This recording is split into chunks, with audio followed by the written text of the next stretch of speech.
Namimiss mo bang umuwi ng Bicol o namimiss mo nang mag-road trip? Don't worry dahil isasama ko kayo sa aking road trip dahil tatahakin natin ang isa sa mga pinakakilalang kalsada papunta ng Southern Quezon at Bicol Region. Walang iba kundi ang Atimonan Old Zigzag Road o mas kilala bilang sa tawag na Bitukang Manok.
Ngayon nga po ay papasok na tayo dito sa Atimonan Old Zigzag Road.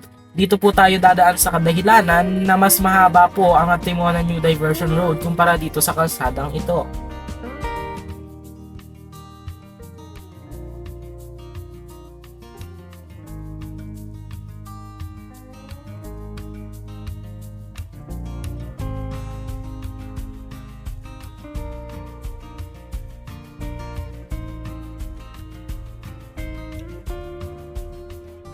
Sa mga hindi po pala nakakaalam, just a quick story time about sa history ng kalsadang ito, ang Atimonan Old Zigzag Road ay ginawa pa noong kapanahunan ni dating Pangulong Ferdinand Marcos way back 1969. Ito rin ang gateway ng mga motorista patungong Southern Quezon at syempre ng Bicol Region.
Sa mga hindi pa po pala nakakapunta rito, ang kalsada po rito ay masikip o makipot kaya hindi na talaga pinapayagan na dumaan ang mga bus, trucks o anumang sasakyan na malalaki rito. Pero way back nung hindi pa nagagawa yung diversion road sa ibaba ay lahat ng mga sasakyan ay dito dumadaan.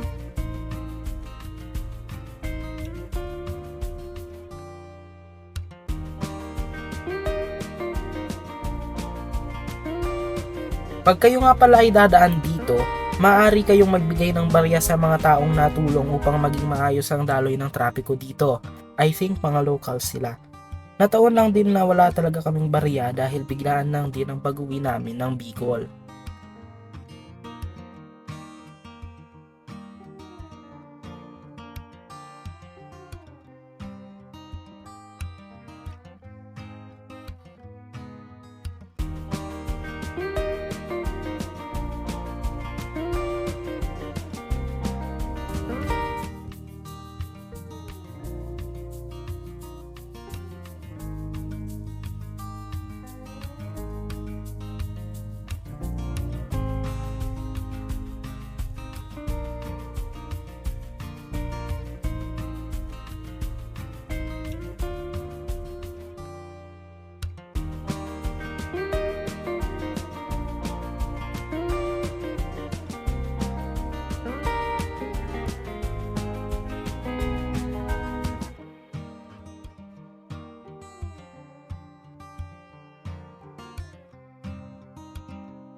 Tayo nga ay approaching na sa pababang parte ng Atimonan Old Zigzag Road. At alam nyo ba na may chika rin na haunted daw itong kalsadang to sa kadahilanan na marami na raw ang naaksidente rito. Kaya marami raw gumagala-galang kaluluwa. By the way, sabi-sabi lang naman yun, hindi ko pa naman nararanasan makita ng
Yung kalsada nga pala rito ay nasa mas maganda na ring kondisyon kaysa dati.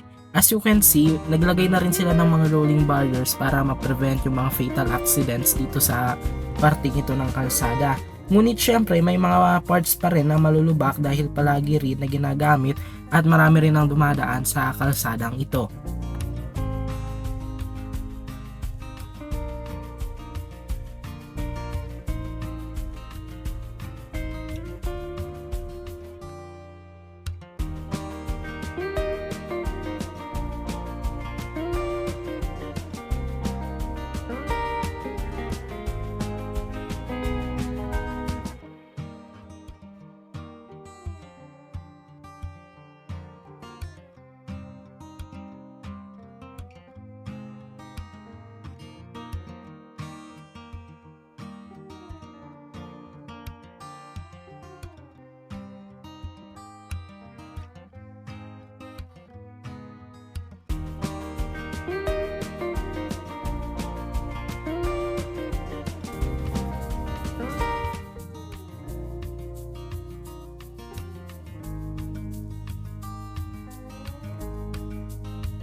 At ayun nga, malapit na tayong makalabas ng Old Diversion Road ng Atimonan.